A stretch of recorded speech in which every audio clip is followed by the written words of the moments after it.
Pada satu petang di Alostar, bapa saya memperkenalkan jiran-jiran rumah barunya kepada saya.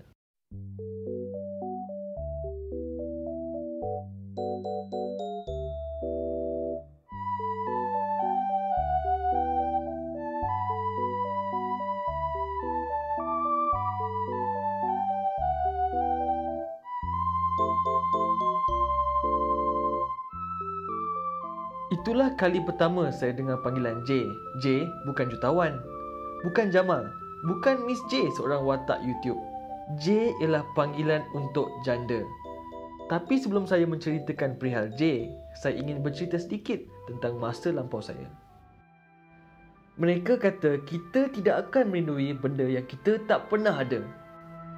Tapi zaman kanak-kanak saya seronok, ceria dan penuh dengan kasih sayang. Saya masih boleh ingat perasaan saya ketika membawa basikal di depan rumah. Ataupun apabila saya pulang ke rumah dari kelas mengaji. Saya mempunyai tempat kepulangan yang menunggu saya. Sehingga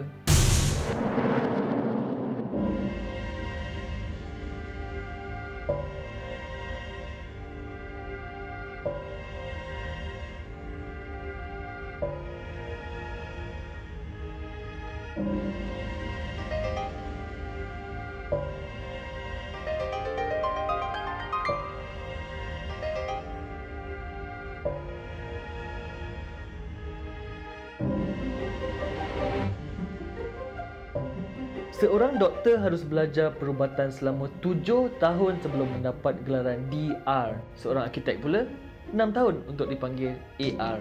Tapi untuk mendapatkan J dalam sekelip mata sahaja. Reason for divorce, saya rasa saya ambil masa 2 bulan untuk bercerai disebabkan to one extent saya tak kenal siapa diri saya lagi.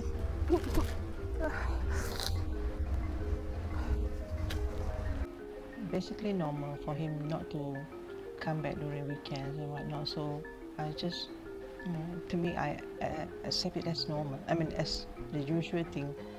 The moment separate tu, I was so down sampai masuk hospital tau. Memang down sangat sampai collapse.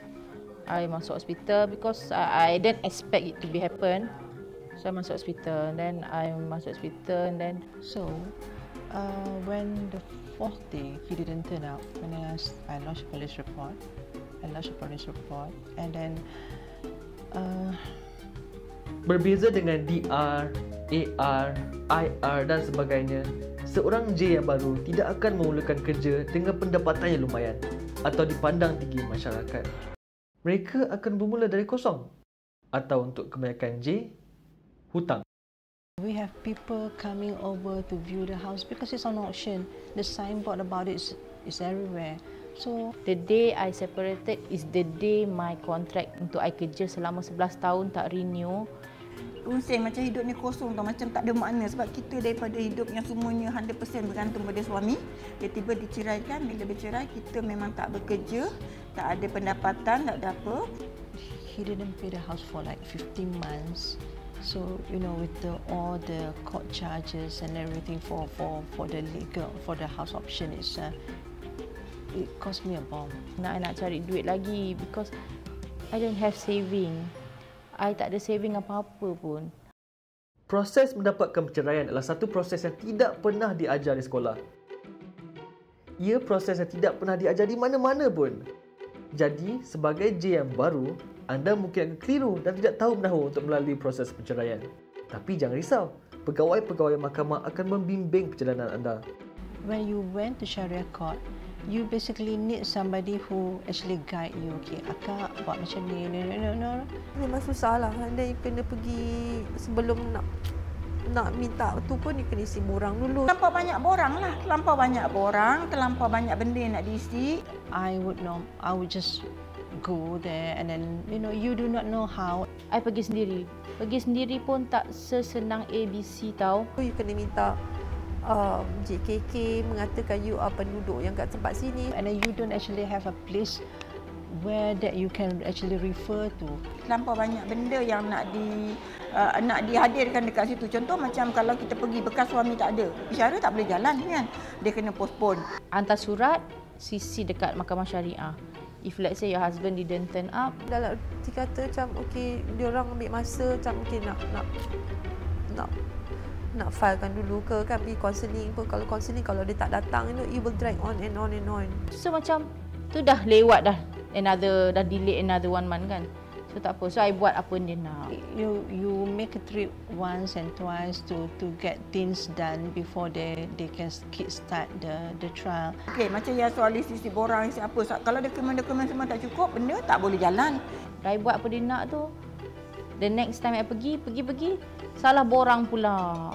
No, you be referred to from one officer to another. So I mean the procedure kadang-kadang menyusahkan.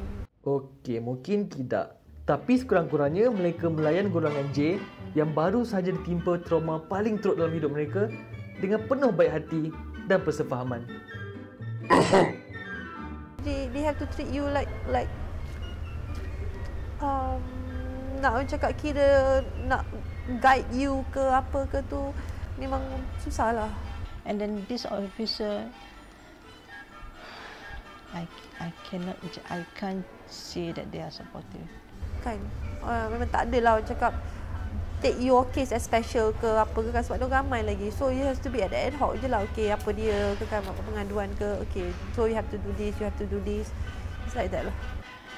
When you actually been there a couple of times and then they expect you to repeat your story over and over again, there are times you just get pissed off about it.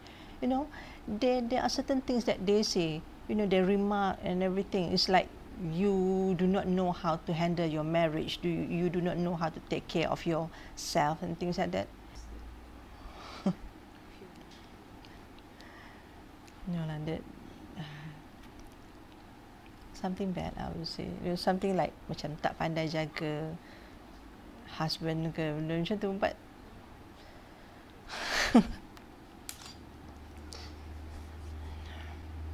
but they're just not supportive. And then after that, Bayangkanlah, saya yang dah biasa tinggal di rumah banglo 2 tingkat, tiba-tiba terpaksa pindah ke dalam apartmen yang kosong. Yang saya ingat ialah pada satu hari itu, ibu saya beli sebungkus nasi lemak untuk kami yang sehari untuk tidak makan, untuk dikongsi oleh saya dan 2 adik saya yang lain. Tak lama selepas itu, saya dihantar ke sekolah pondok di mana saya tapi itu cerita yang lain lah. Dia anak ni status dia tak tukar. Mak tu dia jadi janda, bapak tu jadi duda. Anak ni dia tak tukar status. Jadi anak tu tetap anak pada pasangan yang berkahwin tu. Jadi anak ni perlu nak teruskan hidup dia. Duduk di mana, makan minum, maintenance, persekolahan, pembelajaran dia macam mana. Undang-undang minor pun di atas dunia ni yang pernah saya baca, semuanya memberikan secara prinsipalnya bapa yang kena bertanggungjawab terhadap anak-anak hasil daripada perkahwinan.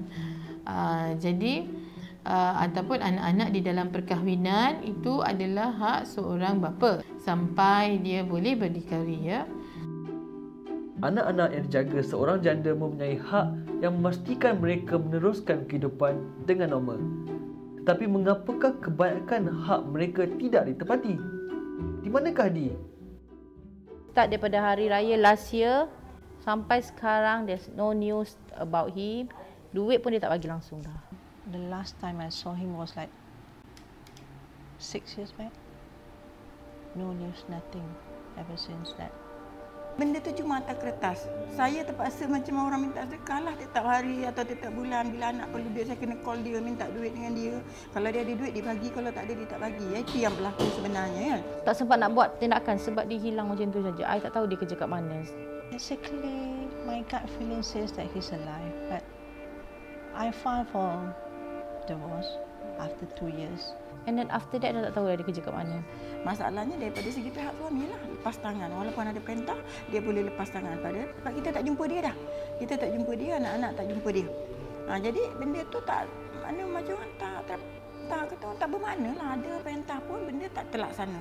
And then I get to know that every 2 months or every 3 months dia tukar kerja. Every 2 months or 3 months. Jadi kan I nak locate dia punya alamat pun susah. Berlawan minta juga telefon apa, kadang-kadang pergi suruh nak call ke apa semua, dia bagi. Lepas tu senyap balik. Bila dia ada, dia bagi, tak ada, tak bagi. Jadi bila berlaku yang macam tu, kita terpaksa, takkan kita nak tunggu nafkah daripada dia kan. Kita terpaksa survive sendirilah. Kehidupan seorang J ialah satu kehidupan yang penuh dengan kesusahan dan rintangan. Bukan sahaja kebanyakan J terpaksa menghadapi hutang yang bertimbun, mereka juga harus membiayai pembelajaran anak-anak mereka. Semua ini sepatutnya tanggungjawab bekas suami J, atau lebih macho jika kita panggil D, untuk duda. Jadi di manakah mereka? Di manakah D? Lupa sekejap macam tu. Saya biar je lah, biar benda tu berlarutan.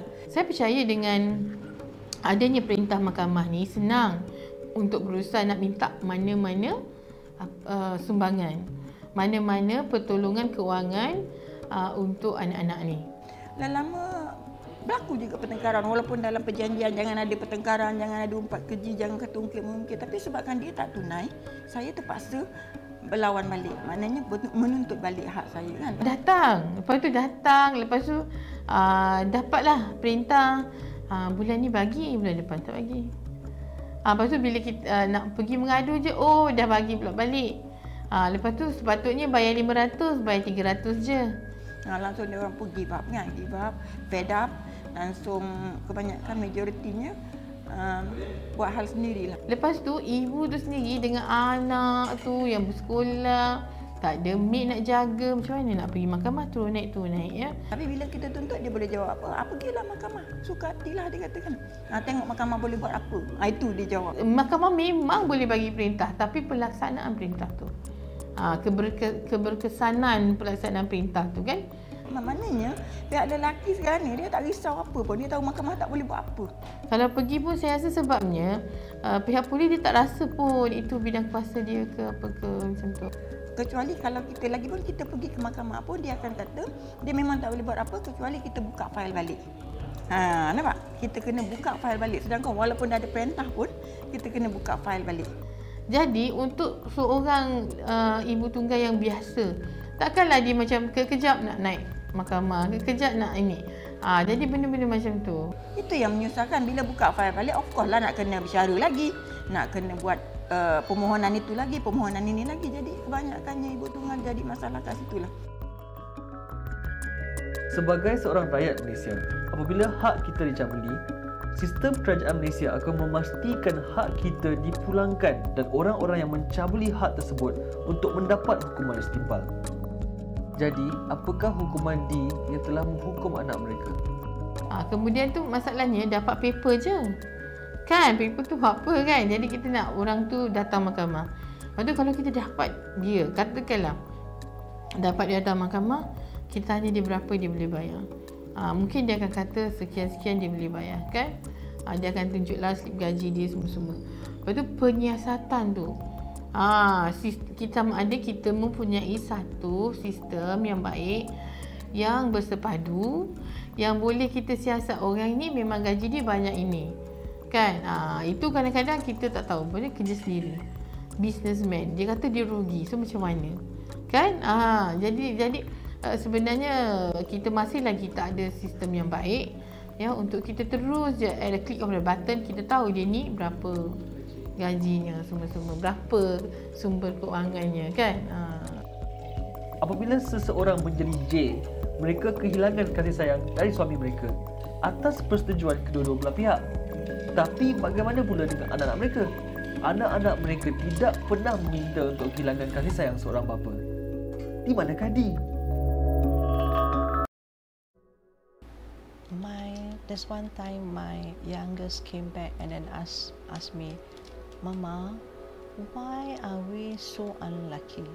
Like, I cakap kat dia, as a mother, I know as a teenager, it's not easy for you to react. Sangat kritikal masa tu sebab dia memberontak. Biasa anak-anak yang macam ni dia bertindak mencari perhatian. Okay, tapi as a mother, it's difficult for me also to understand you. Macam anak saya lelaki dulu pernah ponteng sekolah. Saya ni boleh kata tiap-tiap bulan kena menghadap cikgu dia kan. Okay, Naim tu dah memang Naim memang nakal sangat. I sendiri pun macam Allah pening kepala dengan dia. Dia nak buat macam mana anak I kena terima juga. Dia memerlukan perhatian. Itu yang bila berlaku macam tu, kadang-kadang saya terpaksa berlakon berbaik dengan ayah dia demi anak-anak saya. We are so unlucky compared to others. Why can't we be normal like the rest? And how am I supposed to answer that? Say we are still lucky because we still have house to stay. I can still afford to send you to school, send abang to college. Tapi amat malang juga bila kita buat macam tu, pihak sebelah mengatakan kita ni gila talak. Sedangkan dia tak tahu kita ni berkorban macam tu, tebalkan muka, tahan hati sebenarnya kan. Sebab nakkan anak-anak tu jangan ada masalah. Bila buat cerita ni saya memang sedih sebab saya terpaksa korbankan hati saya, perasaan saya, rasa benci saya kan. Semata-mata saya nak anak saya tu dapat kasih sayang ayah. Kadang-kadang saya kena berlakon, pergi sana sini sama-sama, pergi shopping sama-sama. Padahal bukannya kita suka, tapi terpaksa melakonkan itu supaya anak-anak kita nampak. Dan saya nampak bila saya buat macam tu, anak-anak saya dia okey.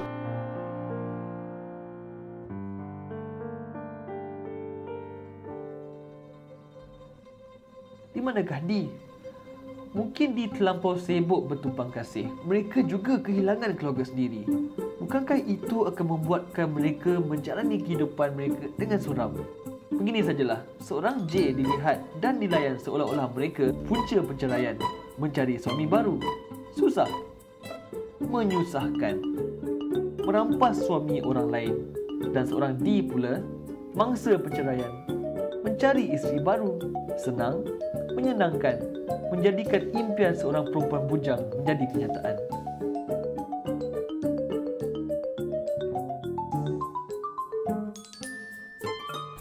Dia bahagia. Tak dengar sangatlah dia dijadikan stigma ataupun dia dijadikan, Dia senang, saya dengar dia enjoy. diberikan gelaran atau julukan apa-apa oleh masyarakat kita. Tak apa. Dia bahagia dengan pilihan dia, maksudnya happy dengan cara dia lah. Saya tak nampak lah yang macam dia jadi susah kalau dia status dunia dia tu. Yang saya tahu daripada maklumat daripada kawan-kawan, dia mewah, pergi sana sebenarnya enjoy hidup bahagia, tapi bila anak-anak macam-macam alasan, dia kata dia tak ada duit, tak itu, tak ini. Apabila masyarakat kita mendengar panggilan J, mereka akan tahu yang golongan J merupakan golongan yang dalam kesusahan. Yang golongan J memerlukan sokongan dan bantuan untuk memulakan kembali kehidupan mereka. Masyarakat melihat J sebagai J untuk jalan. Lelaki lah tanya kan, sometimes bila berniaga ke apa kan, they always like, but they wanted to know whether you are kahwin ke tak kahwin ke kan. So dia akan tanya, you ni cik ke puan ke and stuff like that kan. Sometimes when you say okay I'm a single mother, then the next question is always like dah berapa tahun. Okay. And then there are people who at first probably just being supportive, exchange messages, ask you, to retrieve certain doa, blah blah, and then after a while you can see it. The direction that he's heading, he's actually something like, hinting for something else, And then because for me sometimes especially men lah, they will like think like, okay, single mother, okay, tak ada suami, of course you're going to miss that thing, and it's like ada dua makna lah. Basically the way I look at it, people don't actually help you, just simply help you because they are sincerely happy. Their perception is like, okay, we are like macam desperate, so macam okay lah, one night ke apa ke kan. Until today I do have those like, jom lah kita pergi sana. Probably because I don't know, probably because I tak tahu, probably because dia nampak I macam ni. I mean, masa dalam news, dalam tu I tak bertudung, dan probably because I coloured my hair ke apa, probably okay, probably you just cheap, probably they can actually, oh, people like this, senang lah, and I can eat you alive. Probably they thought that way. So Oleh kerana situasi ekonomi mereka, golongan J ditindas masyarakat dan sistem negara. Berdazan cadangan, tesis dan kajian dilakukan untuk memastikan J tidak perlu menjadi pengemis di negeri sendiri. Tapi sistem kian berubah. Tapi dengan kadar sekelajuan seekor gajah. Bercakap tentang gajah, kuman di pulau kita nampak, tapi bukan gajah di depan mata. Selamat datang ke Singapura. Singapore is an island, dia kecil. Jadi dan macam sistem dokumentasi tentang seseorang individu tu semua dah ada. So diorang nak pergi mana, cepat je nak dapat tangkap dia, bawa, ya. Saya rasa agak baik. Saya pergi awal tahun 2000 pun saya tengok sistem tu dah sangat berkesan dah pada saya lah di mahkamah keluarga. Singapura ada mahkamah keluarga dia. Macam mana dia punya berkesannya. Sebab dia akan terus tangkap, lepas tu terus tanya nak bayar ke tidak. Dia bagi dua option, sama ada nak bayar ke ataupun nak masuk lockout. Kan? Jadi benda tu lah kan cepat. Kehidupan J ialah kehidupan yang sering dirahsiakan oleh J sendiri kerana ia dikatakan akan memalukan keluarga mereka. Dalam pembikinan dokumentari ini saja, 15 J telah menarik diri untuk ditemu ramah di depan kamera. Walaupun ia sering dirahsiakan, kesan penderitaan J tidak pernah menjadi rahsia. Kehilangan zaman kanak-kanak saya bukan satu rahsia. Kerana tidak memahami penderitaan ibu saya yang telah menghantar saya ke sekolah pondok, saya tidak bercakap dengan ibu saya selama 3 tahun. 3 tahun kemudian, sejak membuat dokumentari ini, baru saya diberitahu oleh ibu saya, seorang arkitek, pengurus projek, ketua persatuan dan ibu misali yang dia terpaksa menjual kain, ubat-ubatan dan peralatan di tepi jalan selepas perceraiannya. Dan ibu saya tidak mahu saya alami apa yang dialaminya.